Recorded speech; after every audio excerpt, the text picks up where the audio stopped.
April 12, 1861, before the sun had fully risen over Charleston Harbor, the first thunder of artillery ripped across the water as Confederate guns opened fire on Fort Sumter.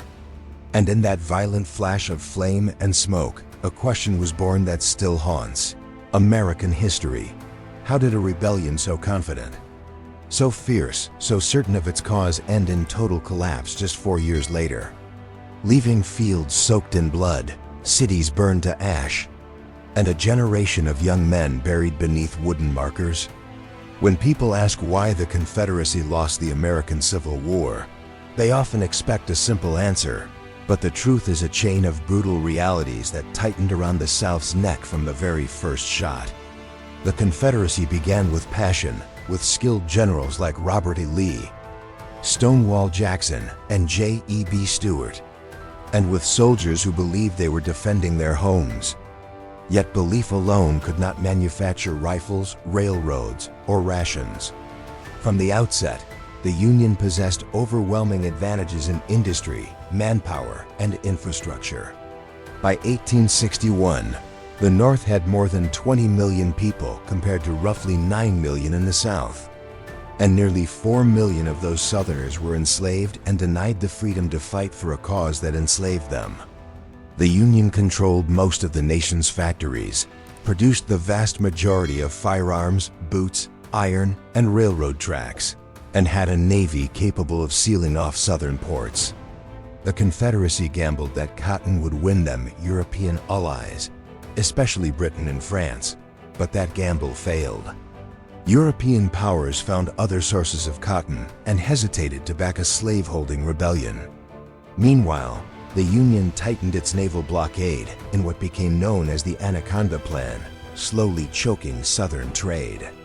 Picture the docks of Wilmington or Charleston growing quieter, warehouses emptying, mothers rationing flour while soldiers at the front chewed on half-spoiled cornmeal.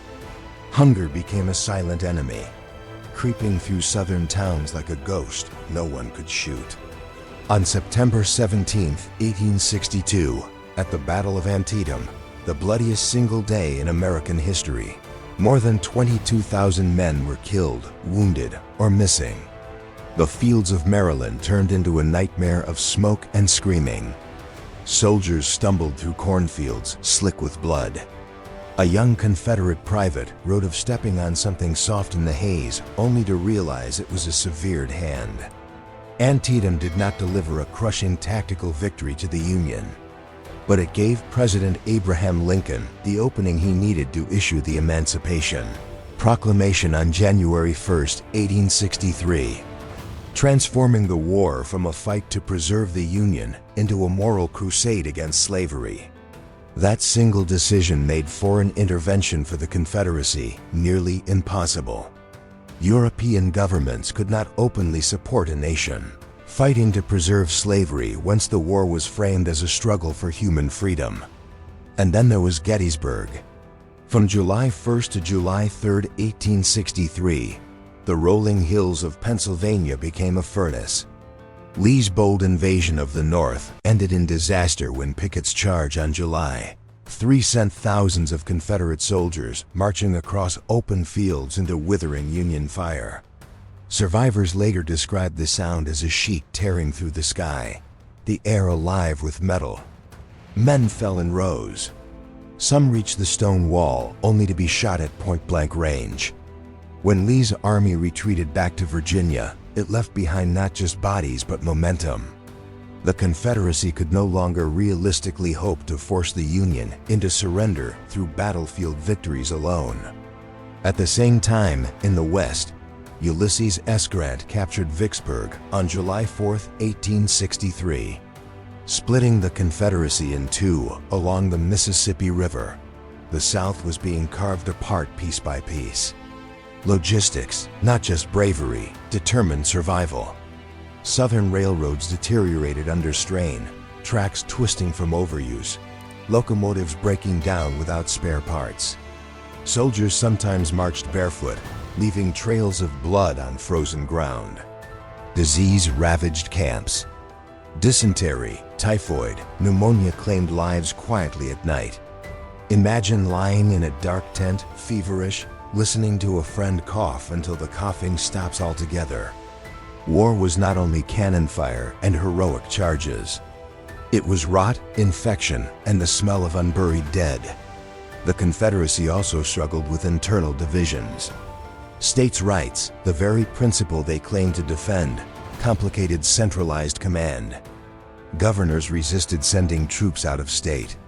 Supplies were hoarded locally. Unity fractured under pressure. Meanwhile, the Union learned from its early mistakes. Generals who failed were replaced. Strategies evolved. Grant understood that the North could outlast the South in a war of attrition. By 1864, he pressed Lee relentlessly in Virginia, hammering away in battles like the Wilderness beginning May 5, 1864, where dense forest caught fire from artillery blasts and wounded men. Unable to crawl away, burned alive as flames consumed the underbrush. Survivors spoke of hearing screams that did not sound human. It was a horror that scorched itself into memory. And then came William Tecumseh Sherman's March to the Sea in November 1864, a ruthless campaign through Georgia designed to break the Confederacy's will. Rail lines were twisted into Sherman's neckties. Crops were destroyed. Livestock slaughtered. Civilians watched smoke rise from their own horizons. War had come home. Southern morale cracked under the weight of exhaustion, hunger, and loss. Enslaved people fled plantations whenever Union troops approached, undermining the Southern labor system. Nearly 180,000 black soldiers eventually served in the Union Army and Navy, adding strength to the North while weakening the South. By early 1865, Lee's army was starving in Petersburg trenches. On April 9, 1865, at Appomattox Courthouse, Lee surrendered to Grant. The Confederacy did not fall in a single, dramatic moment, but collapsed after years of grinding pressure, its resources drained, its manpower shattered, its diplomacy failed, its infrastructure broken, and its cause increasingly isolated in a world shifting toward abolition. The horror of the war lingered long after surrender. Fields once green were dotted with shallow graves. Limbs amputated in crude field hospitals lay in piles outside blood-stained tents. Veterans carried invisible scars, waking in the night to phantom cannon fire. The Confederacy lost not because its soldiers lacked courage, but because courage alone cannot overcome industrial might. Strategic coordination, naval dominance, economic stability, and international isolation. It gambled on quick victories and foreign recognition and found neither. It fought fiercely, inflicted terrible casualties, and demonstrated undeniable battlefield skill, yet it could not replace its losses the way the Union could. Every fallen Confederate soldier was harder to replace than his Union counterpart. Every destroyed railroad harder to rebuild. Every port closed tighter by blockade. And as the war dragged on, hope itself became scarce. So when we ask why the Confederacy lost the American Civil War, we are really asking how long determination can stand against overwhelming odds before it breaks. Was defeat inevitable from that first cannon blast in April 1861? Or did it slip away step by step in cornfields, forests, trenches, and burning cities? Drop your thoughts in the comments and tell me what moment you think sealed the Confederacy's fate. Share this with someone who thinks they know the whole story. And ask yourself one more question before you go. If you had stood in that smoke on July 3, 1863, hearing the screams and the gunfire closing in, would you have believed the end was already written?